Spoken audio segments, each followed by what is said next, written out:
No talking, only watching. Assalamu alaikum, dear students of class 11th as well as NEET aspirants. As you know, today we shall discuss about another important topic. It is law of constant composition. Law of constant composition. करी back length करी तलब तराय को inverter तराय क्या आगे से तराय inverter law of constant composition. Constant composition. Law of constant composition. या बेटा हाँ बेटा इसको हम दूसरे नाम से भी पुकारते हैं law of definite proportion. Law of definite proportion.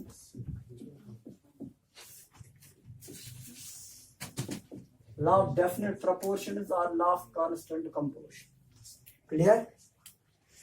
अब ध्यान रखिएगा बेटा क्या है लॉ ऑफ कांस्टेंट कंपोजिशन और law of definite proportion.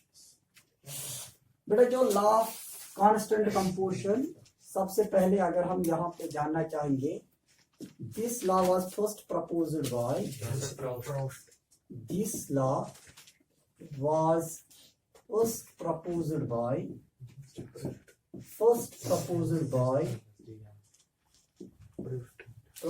Bye किसने किया था ये first propose by A French chemist. ये भी फ्रेंच का ही रहने वाला था. French chemist Joseph Proust.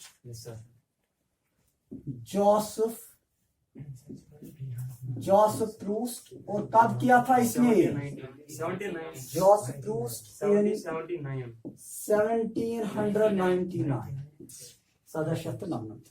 This is accurate date.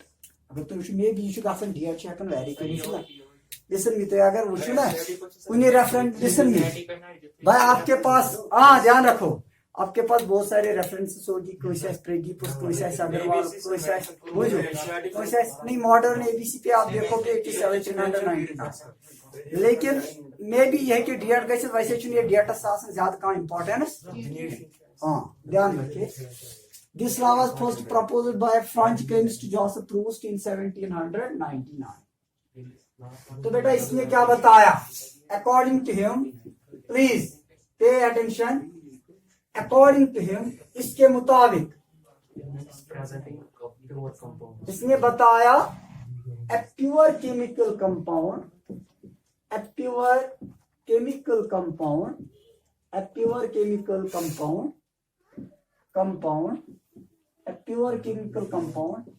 always contains the same elements. Always contains the same elements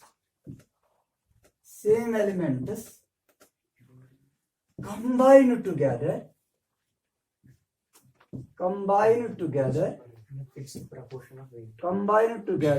यहाँ तो यह पढ़ो यह compound definition. Yes, sir. Combined together in a definite proportion of mass. Yes, sir. In a definite proportion of weight, because in a definite proportion of mass. In a definite proportion of mass. Inverted commas close. देखो बेटा जैसे कि मैंने आपको इससे पहले भी बताया प्योर केमिकल कंपाउंड.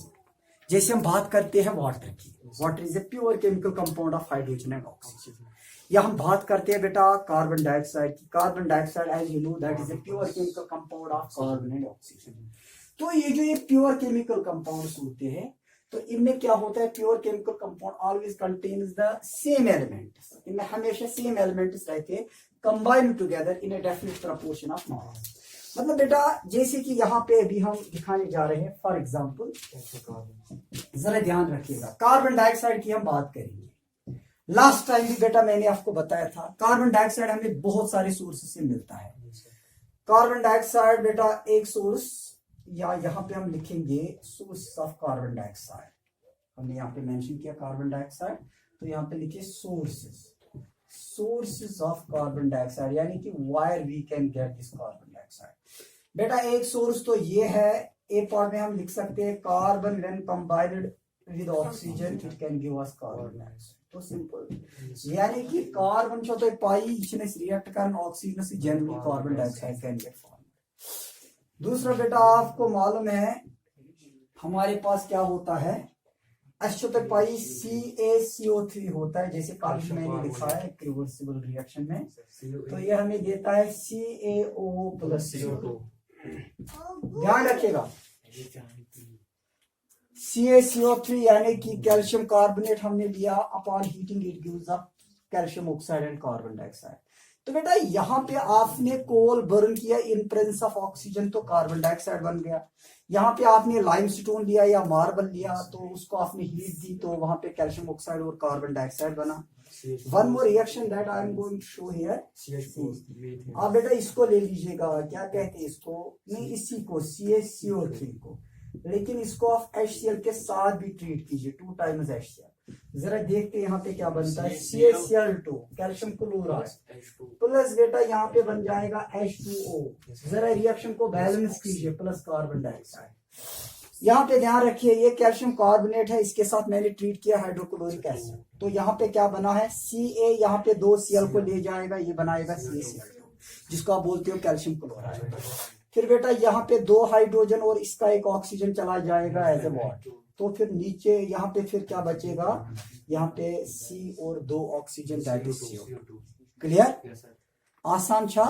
लेकिन मैंने आपको यहाँ पे बेटा क्या बोलना है, what I am going to make clear for you people here, just keep in mind we are getting this carbon dioxide from different sources irrespective of the sources from which it is obtained। यानी कि उन चीजों पे दारमदार नहीं रखता है कि कहां कहां से हम ये मिला है, लेकिन finally when we shall come on with the definite proportionality of carbon dioxide we ever find it that is in CO2।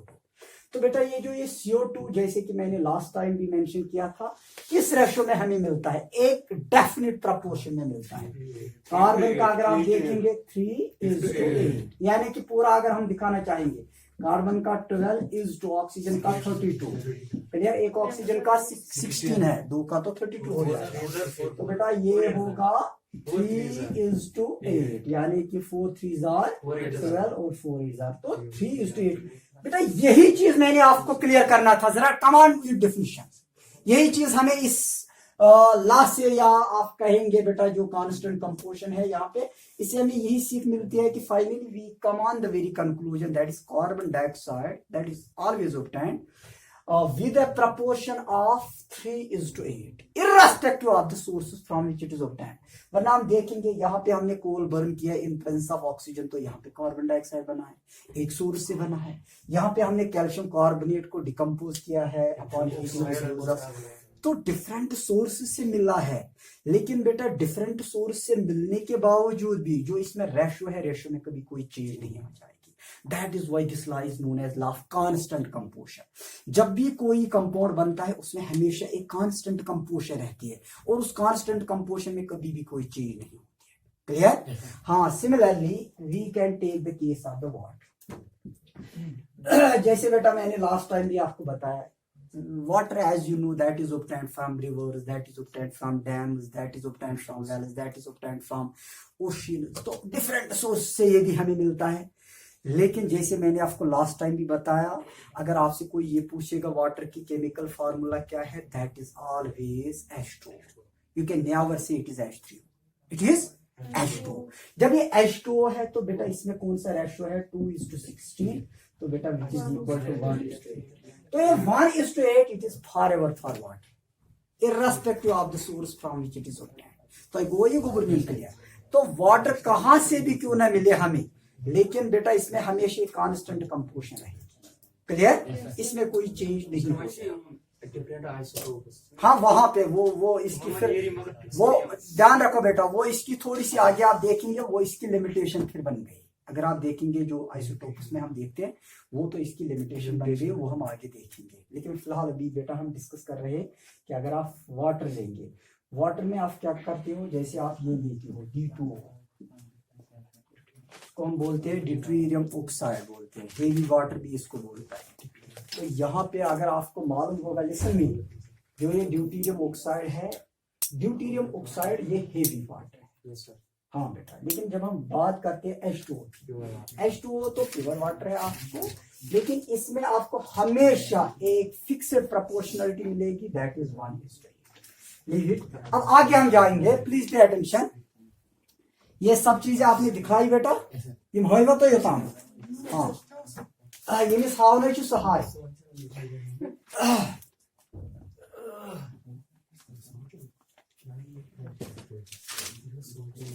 बेटा। प्रूस्ट ने क्या किया था, जो जोसेफ प्रूस्ट था, he worked for two samples of cupric carbonate, one obtained from naturally and another was prepared in the lab। तो बेटा एक को इसने कहाँ पे प्रिपेयर किया था, एक को इसने लैब में प्रिपेयर किया था, और दूसरा जो सैंपल था that was one occurs naturally and another was prepared in the lab। एक तो नेचुरली इसको मिला है, दूसरा इसने कहाँ पे प्रिपेयर किया था, लेकिन इसने एक खास चीज वहां पे देखी है। इसने देखा जो नेचुरली आकर इसको मिला है उसमें कार्बन की परसेंटेज उसने देखी है, कॉपर की परसेंटेज देखी है और ऑक्सीजन की परसेंटेज देखी है, लेकिन दोनों सैंपल्स में वो एक ही परसेंटेज उसको मिली है।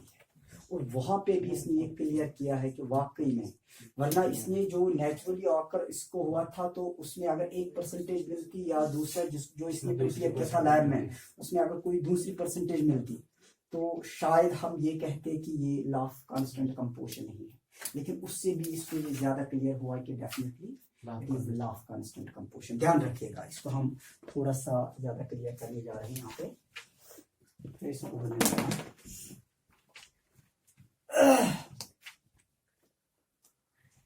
ये चीजें आपने इससे पहले भी पढ़ी थी, कंपाउंड में भी मैंने बताया था, a pure chemical compound always contains the same elements combined together in a definite proportion of number।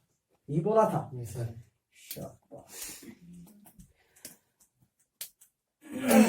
एक चीज है बेटा, जैसे हम बात कर रहे हैं ना, अल्लाह ताला बनो इंसान मगर इस इंसान पानी लिमिटेशन, अगर नहीं इंसान लिमिटेशन आस ना, he or she can claim the god of the times।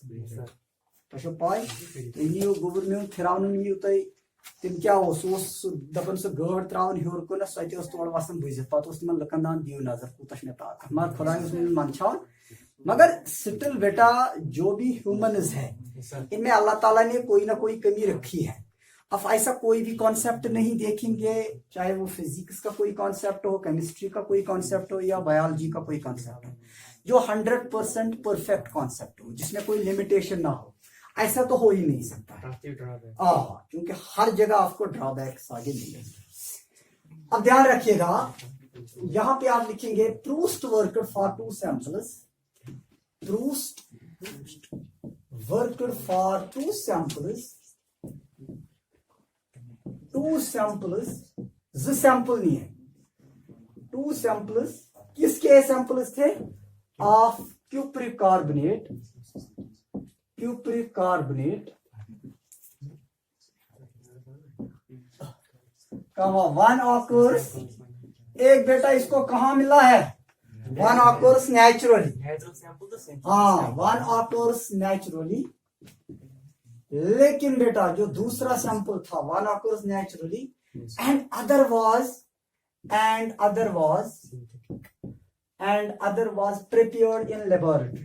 दूसरा इसने कहां पे प्रिपेयर किया, other was prepared in laboratory,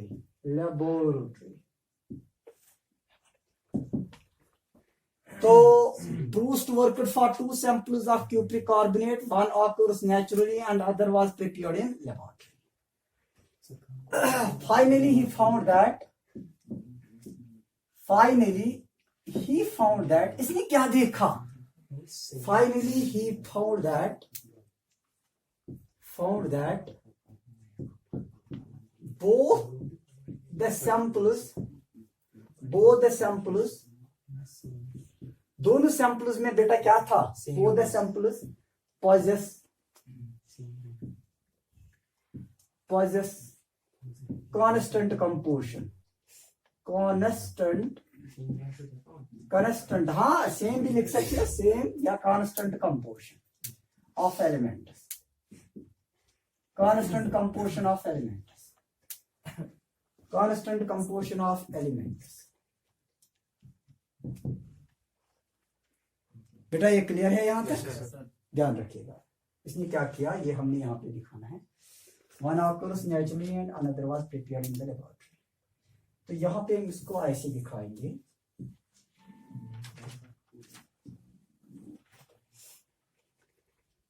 इसमें क्यूप्रिक कार्बोनेट में बेटा इसकी फार्मूला होती है CuCO3। क्यूप्रिक कार्बोनेट की फार्मूला होती है CuC ऑक्सीजन होता है, यानी कि कॉपर, कार्बन और ऑक्सीजन। वो तो फिर ऑक्सीजन 3 टाइप्स होता है। यहाँ पे आप देखेंगे एक तो हमें मिला है नेचुरली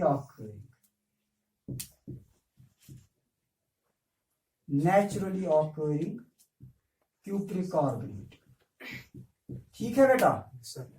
दूसरा क्या है? दूसरा है cupric carbonate prepared in laboratory. यही है प्रिपेयर्ड इन लेबोरेटरी, ठीक है बेटा यहां तक। अब एक काम कीजिए, जरा ध्यान रखिएगा। अब हम देखेंगे बेटा कॉपर, इसकी परसेंटेज आई है 51.35, 9.74।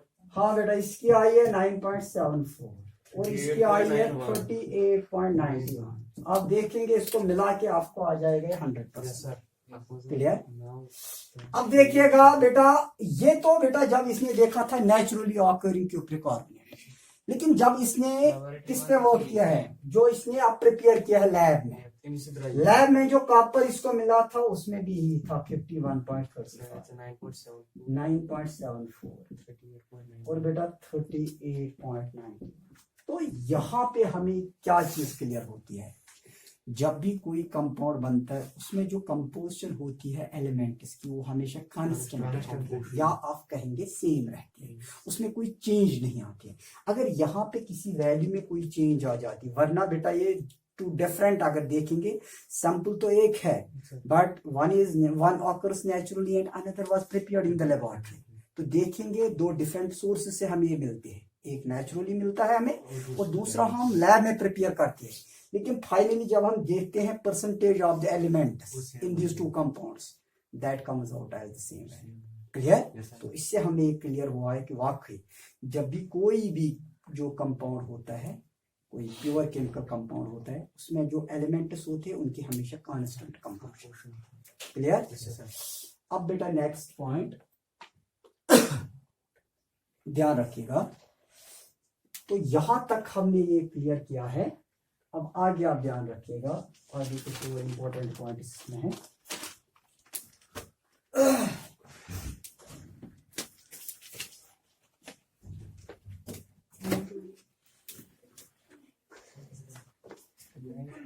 हाँ बेटा, नो टॉकिंग।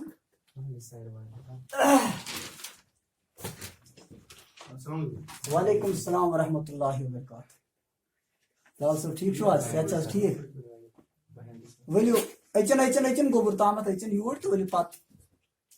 वालेकुम सलाम। वल से जिगर वल से वैसे। हाँ बेटा, अब हम बात करेंगे तो we were discussing the very important issue. What is this?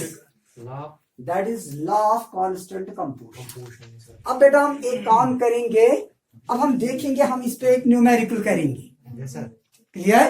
तो बेटा एक न्यूमेरिकल करेंगे तो नेचुरली आपको बाकी जो न्यूमेरिकल्स हैं वो आपको फिर आ जाएंगे। अब ध्यान रखिएगा।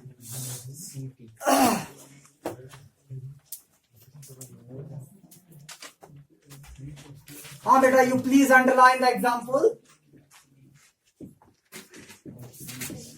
शाबाश, लिखो बेटा 2.0 ग्राम, सब लोग लिखो 2.0 ग्राम ऑफ ए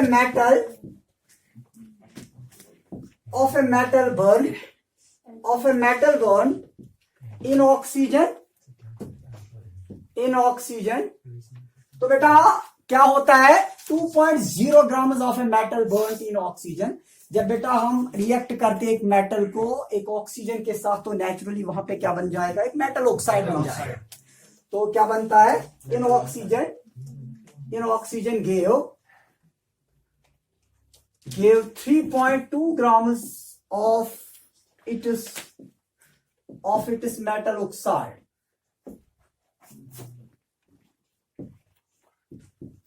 शाबाश गुबरनूर। नेक्स्ट क्या है? 1.42 grams of the same metal. अब बेटा इसी मेटल का अगर हम लेंगे, कितना हमने अमाउंट लिया है? 1.42 grams of the same metal, 1.42 grams of the same metal heated in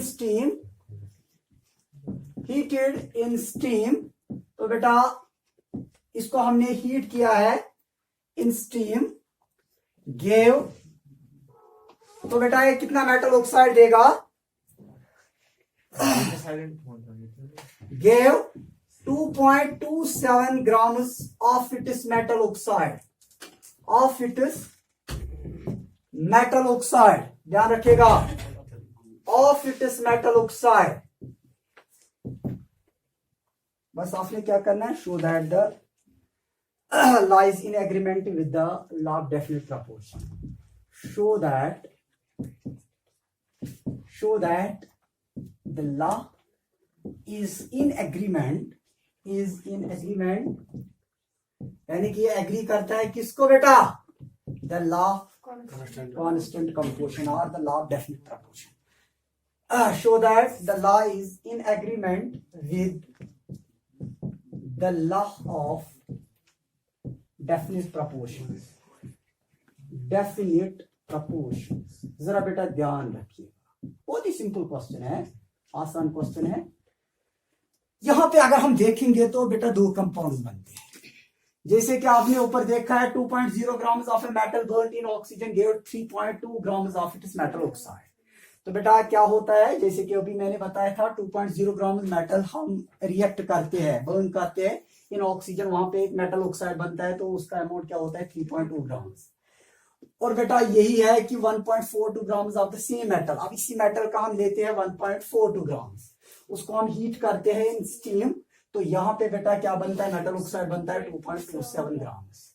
अब हमने ये दिखाना है कि show that the data is in agreement with the law of proportions. जरा ध्यान रखिएगा, सॉल्यूशन में बेटा हम क्या करते हैं,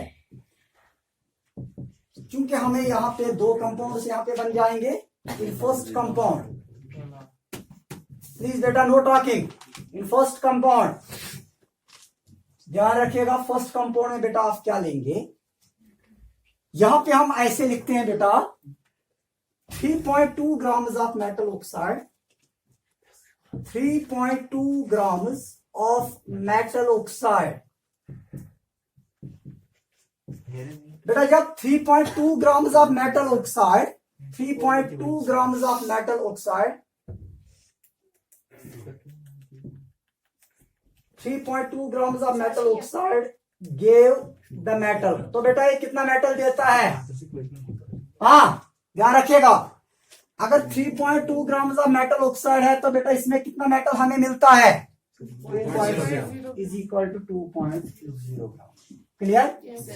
अब बेटा एक बात बताइए, अगर हम यहाँ पे बताएंगे 1 ग्राम of metal oxide gave the metal, तो नेचुरली ये 3.2 यहाँ पे क्या डिवाइड हो जाएगा? 1 ग्राम ऑफ मेटल ऑक्साइड, ध्यान रखिएगा, 1 ग्राम of metal oxide gave the metal, तो बेटा ये कितना मेटल देगा हमें? दैट इज 2.0 डिवाइडेड बाय, आता ये कैसे ना तो तोशे ना मुश्मुत 3x is equal to 2, x is equal to 2 by 3। तो मुश्किल गासा अब मैं वन ये तस चूंकि गोबर में तोशे पाइश 1 ग्राम ये तस मैं वन तेल 1 ग्राम का क्या जेल 1 से जी बेची जरा जी बेच का बराबर 3.12 बराबर, तो 1 ग्राम of metal oxide give the metal 2.0 divided by 3.2। अब बेटा अगर हम, क्योंकि हमने परसेंटेज में देखना है, तो परसेंटेज में देखने के लिए हमने क्या करना है? 100 ग्राम्स में हमने देखना है 100 ग्राम्स में कितना मेटल आ जाएगा। तो बेटा आप देखिएगा 100 grams of metal oxide give the metal, तो बेटा ये कितना देगा? वो simply 2.0 divided by 3.2 multiplied by 100।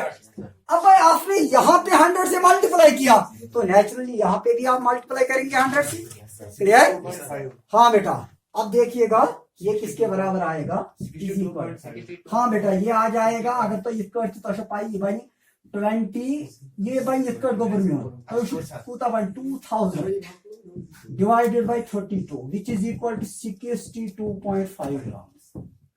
लेकिन बेटा अगर हमने देखना होगा परसेंटेज ऑफ मैटर तो वो आ जाता है 62.5%। शाबाश। देयरफॉर परसेंटेज ऑफ मैटर, तो फर्स्ट कंपाउंड में आपको परसेंटेज ऑफ मैटर कितनी मिली है, percentage of matter in first compound, 62.5. First compound, शाबाश बेटा, दैट इज इक्वल टू 62.5%। अब बेटा अगर यहाँ पे हमें सेकंड कंपाउंड में भी ऐसा ही वैल्यू आ जाएगा तो डेफिनेटली हम ये कह सकते हैं that is the data is in agreement with the law of definite proportion. Clear? अगर कोई डिफरेंट वैल्यू आए है तो दैट इज व्हाई तेल शुनी गवर्नमेंट तेल कारण एग्री का से लॉ ऑफ डेफिनेट प्रोपोर्शन से, हाँ ध्यान रखिएगा। तो सही लिखो हम कोरिया आप तो लिखी जल्दी पाओ इसको क्वेश्चन छो लिखो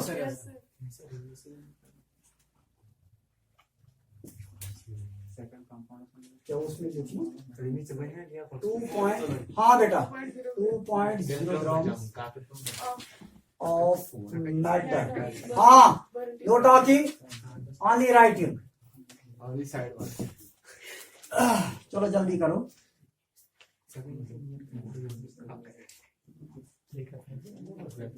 ये बहुत ही सिंपल न्यूमेरिकल है, इसमें कुछ खास तो है ही नहीं।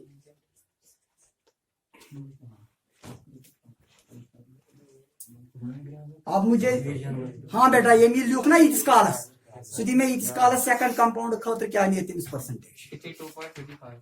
कूदा द्राव 62.55. 62.55। therefore the data is in agreement with the law of Definite compound. हाँ definitely nice शाबाश गो ते क्या ना राफू नो हाँ अच्छा buy to get one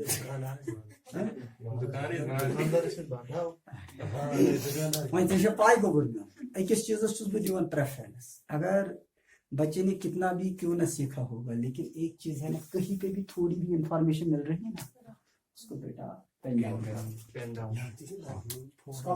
करके ना कहते हैं ना इट इज यूजुअली सेड कतरे कतरे से गैया बनता है से नॉलेज है ना इसकी रेस्पी अच्छी है अच्छी दुनिया सोथस गसन युथस गसन हपर गसन यपर गसन प्यूता प्यूता मेलन ना फाइनली से इंसानस मज यवन सरस ग्रैनरी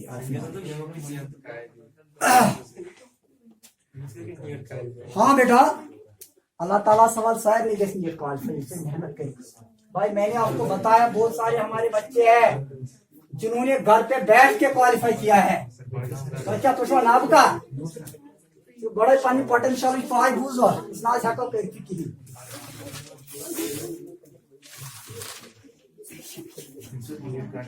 हाँ पे अटेंशन शाबाश म्यून गोबर तो रो बेटा ये तो सैर नहीं फिक्र और थोड़ा बहुत मबास 11th के बच्चन मबास थोड़ा बहुत नुई की कांसेप्ट उस में क्या कर गोबर में अगर तो क्वेश्चन आसे वो मे वो 3.2 ग्राम्स ऑफ मेटल ऑक्साइड अत मज कूता गेव द मेटल यह कूता metal Diwan 2.0 so won may 2.0 gram of metal burned in oxygen to give 3.10 grams of metal oxide पत वो मे वो गोबर में पता सरन कत ये 1 ग्राम यह मान तो ये सूत 1 क्या 3.2 अगर तुम 1 से दियो ना सर ये रोज गई 3 पॉइंट तेल गो अगर वो 1 ग्राम गो ये गस ना नेचुरली डिवाइड हो पत वो में इथे कर गोबर में 100 ग्राम गो अगर 100 तो योर वन होट 100 से ज्यादा क्योंकि अगर तुम कुछ चीज परसेंटेज छाड़न डेफिनेटली तो 100 से ज्यादा क्लियर। पत वो में गोबर में फाइनली आ गई 62.5 या 62.5 ग्राम मगर अगर तुम वो percentage of metal in first compound so 62.5%। Clear. अब बेटा हम सेकंड कंपाउंड पे जाएंगे।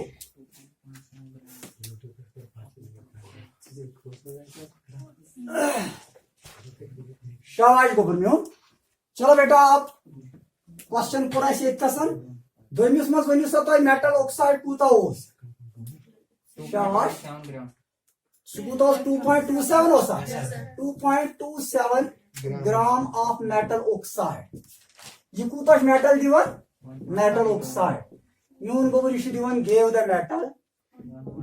मेटल बस draw gave the metal सह गोबर म्यून 1.4 अब क्या करना है तो पाई गोबर म्यून ये लिखस बह 1 ग्राम ऑफ मेटल ऑक्साइड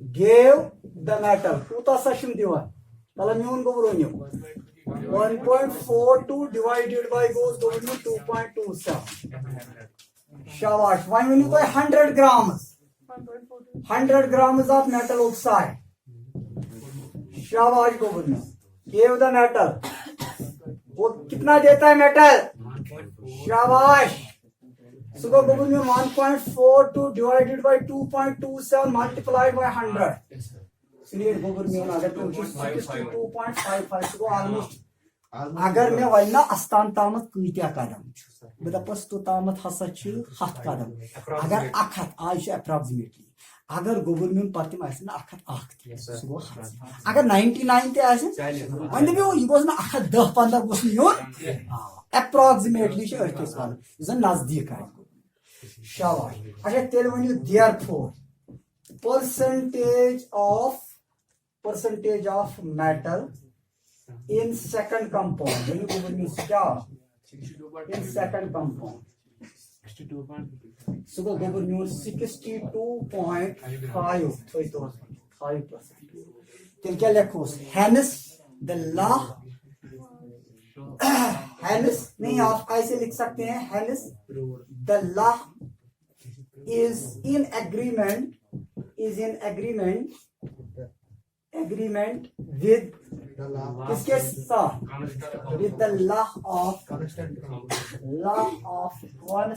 composition शाबाश तो बेटा एक खास चीज जो आज आपने सीखा है हमने डिस्कस किया है यहाँ पे कार्बन डाइऑक्साइड को या वाटर को हमने डिस्कस किया हुआ है चलो बस